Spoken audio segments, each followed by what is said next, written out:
ọ dị mma ọha na eze na-ege anyị ntị. Ile anya na mba ofesi, ihe afụ na ha dị njikere na nkwadobe ịnwụrụ ndị obodo ha.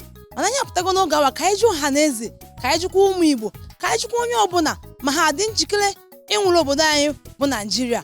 Onye ka anyị pụtara ka anyị jụọ ọha na eze. Ọ kakwa n'isi mbido TV ka anyị na-ewetara unu ya. Aha bụ Nwaada Ụzọma Onyezọba. Soro na anyị ka anyị jee mara ihe ọha na eze kwuru. Ịma ndị Igbo si uche onye adịghị ya njọ. Naịjirịa abụghị ebe mmadụ kwesịrị ịnwụ. Number one, enwere Naịjirịa dị two type. Nigeria mbụrụ country ndị care la the citizen. That is nleleche ụmụ dị ya na anya ọfụma.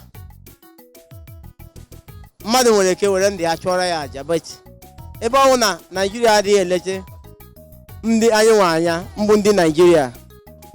And beside, and tụmadị anyị nwanwu ndị Igbo ahụrụ anyị dịka anyị agwụ ndị Nigeria.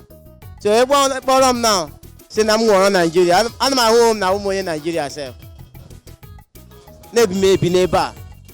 Ọ dịghị onye Igbo hụrụ onwe ya n'ọwa onye Nigeria, because agwa na-akpasị ndị Igbo gosiri na anyị nwa agwụ ndị Nigeria. Gekwa nka m esi wụọrọ Nigeria, o wee ya afụnụ esi na ya aga wụrụ Nigeria. O nwere uru Nigeria bara nke na-awụrụ ọwa ọkụ ka ụzọ ka ya dịrị mma nke ya si na-awụrụ Nigeria. Biko o nwere ihe m fụrụ na Nigeria ma eji wụọrọ ha atọ. Mụ enwe ike ịnwụrụ Nigeria o, because Chineke emechigoro anyị ihe oge mere anyị na Nigeria.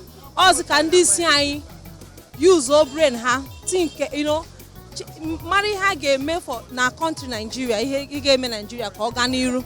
So Chineke emechigoro anyị ihe niile, so anyị na-ekene Chineke. So for me, mụ enwe ike ịnwụ Nigeria maka Chineke solve go problem na anyị nwa ka ọ fọzi n'aka move this country forward. Mba, aga m anwụ Nigeria. Reason na aga m anwụ Nigeria because ahụ m Chineke, ahụ m Jesus Christ.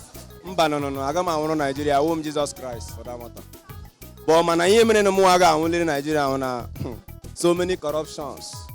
Aga m atụrụ gas, even ebe m si na-abata na self. Bus dị oke ọnụ, everything dị ọnụ na Lagos State. In fact, ọ dị o Nigeria ihe niile emega fertilizer. In fact, amadị m otu m si eme dị self. In fact, m na-emetere ndị farmers ebere in short. Amadị m ihe m ga-ekwu but ọ bụ onye nwaanyị ka anyị nọ n'aka nnọọ. Igbo ndị ọma ji eme ọnụ, ọ na-afụgonụ ihe ụfọdụ ndị mmadụ kwuru. Ụfọdụ si na omechacha ka ha nwụọrọ obodo anyị. Ụfọdụ sịkwanụ na ọ bụ na obodo dị mma ha ya anwụrụ. Mana ịma ndị Igbo si uche onye adịghị ajọ, ha ekwukwo ihe bụ otu obi ha n'otu n'otu.